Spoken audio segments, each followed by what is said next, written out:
Continua abençoando essa igreja. Continua, Deus, derramando a tua Shekinah. Deus Santo, Aleluia. E assim te agradecemos em nome do Senhor Jesus. E amém.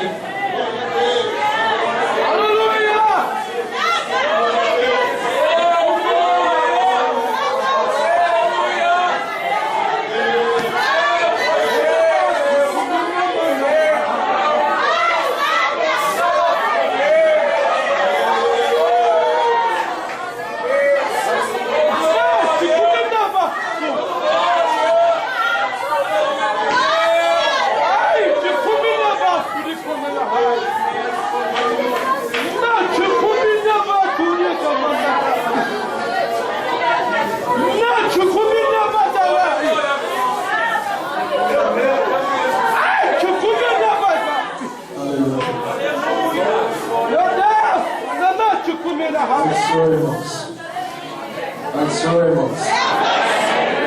Abre sua Bíblia comigo.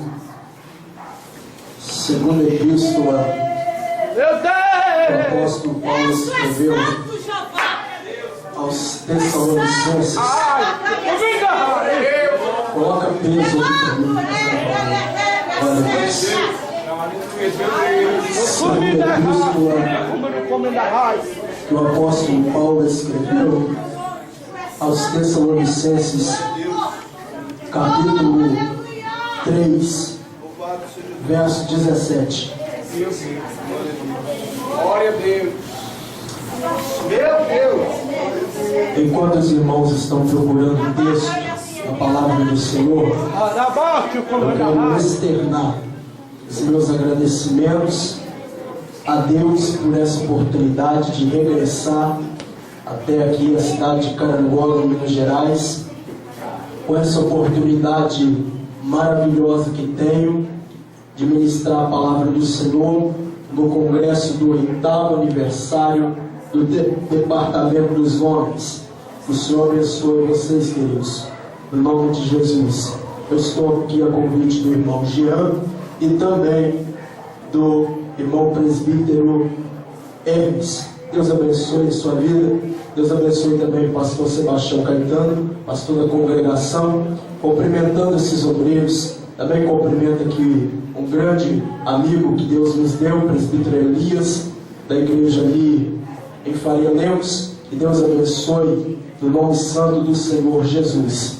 Eu gostaria de poder cumprimentar todos os obreiros que estão aqui atrás de mim, mas eu não conheço todos. Mas eu quero dizer a vocês do meu sincero respeito a todos, tá bom? Os cantores que louvaram e os obreiros aqui, que eu não sei o nome de vocês. Também quero louvar a Deus pela vida do cantor Jurandir, que está conosco. Daqui a pouco você também pode tentar adquirir o material dele, e também do nosso irmão Leonardo e todos os demais que estão conosco. Que o Senhor nos dê graça, poder e virtude para sempre, ok? Quem vem perder tempo, diga amém.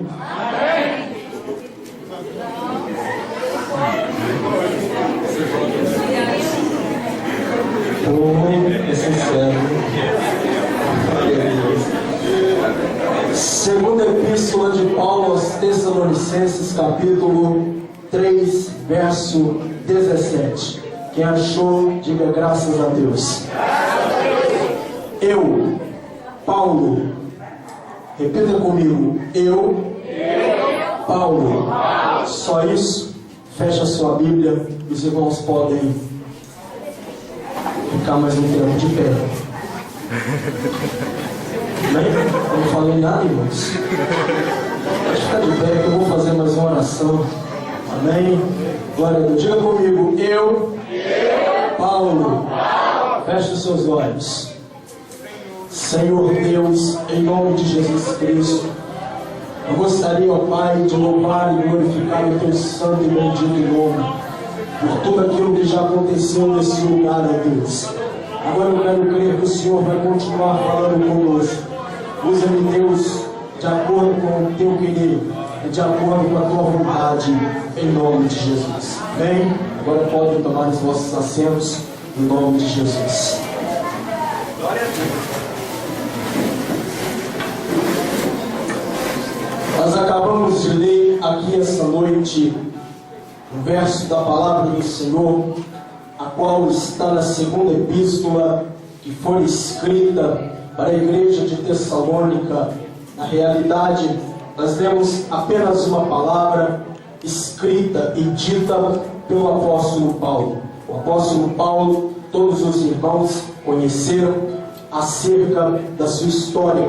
O apóstolo Paulo, que significa pequeno, um homem que mudou a sua época, mudou a sua geração. Todos nós somos sabedores que Paulo, ele foi um homem que perseguiu o evangelho. Ele foi um homem que perseguiu os crentes da igreja primitiva.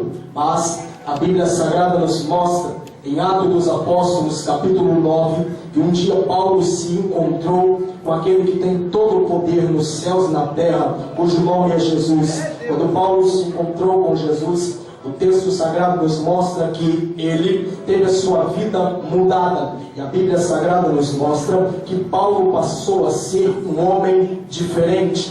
Um homem que fez tanto a diferença que hoje nós estamos falando dele aqui. Eu quero trazer a história de Paulo e comparar a esses homens abençoados, já que o congresso é deles. Vamos comparar Paulo com essas vidas que aqui estão. Mas qual era o segredo do apóstolo Paulo?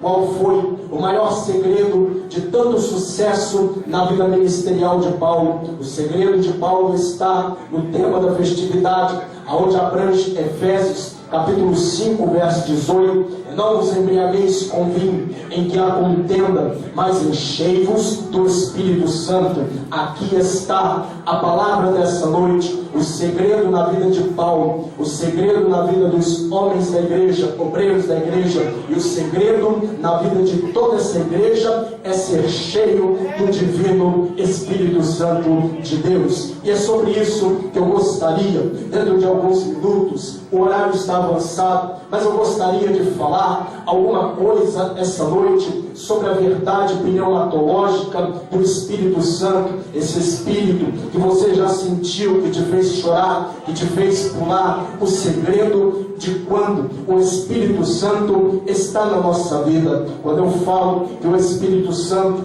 está na nossa vida, eu tenho que me recordar de algumas passagens do Espírito Santo dentro da Bíblia Sagrada. Quando eu falo do passeio do Espírito Santo na Bíblia, eu percebo que os profetas da Bíblia mencionaram sobre o Espírito Santo. Por que não falar do profeta messiânico Isaías? O profeta, um dos profetas, ou o profeta que mais falou acerca de Jesus, um dia também falou sobre o Espírito Santo. Lendo o capítulo 61, verso 1 de Isaías: fez-me então comigo mesmo uma pergunta: qual era o segredo de Jesus? Por que é que Jesus curava tantos cegos? Por que é que Jesus abria surdez dos surdos? Por que é que Jesus fazia paralítico correr? Por que é que Jesus fazia morto ressuscitar? O profeta Isaías responde qual era o segredo na vida de Jesus, quando ele diz no capítulo 61: o Espírito do Senhor está sobre mim, porque me ungiu para pregar boas novas aos pobres, enviou-me a libertar os cativos, dar vista aos cegos e anunciar o ano aceitável do Senhor. Com isso eu descubro que o maior segredo na nossa vida é sermos cheios do Espírito Santo. Quando eu falo sobre ser cheio do Espírito Santo, 3 elementos hoje não podem ficar sem a presença do Espírito Santo. Vou repetir: 3 elementos hoje não podem ficar sem a presença do Espírito Santo. O primeiro elemento que não pode ficar sem a presença do Espírito Santo é a igreja do Senhor.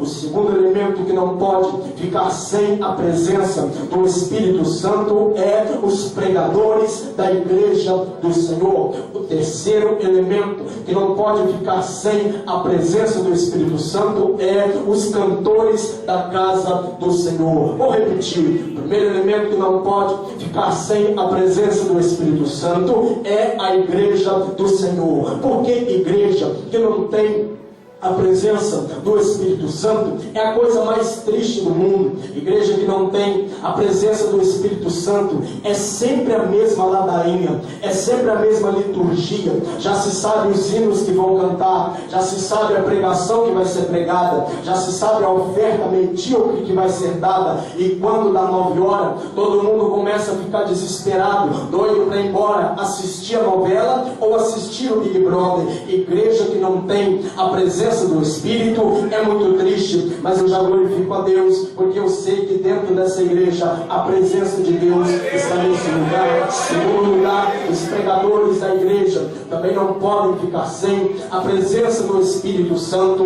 do Senhor. Paulo fala na segunda epístola aos Coríntios, capítulo 6, verso 3, que letra mata, mas o Espírito vivifica. Existem nos dias odiernos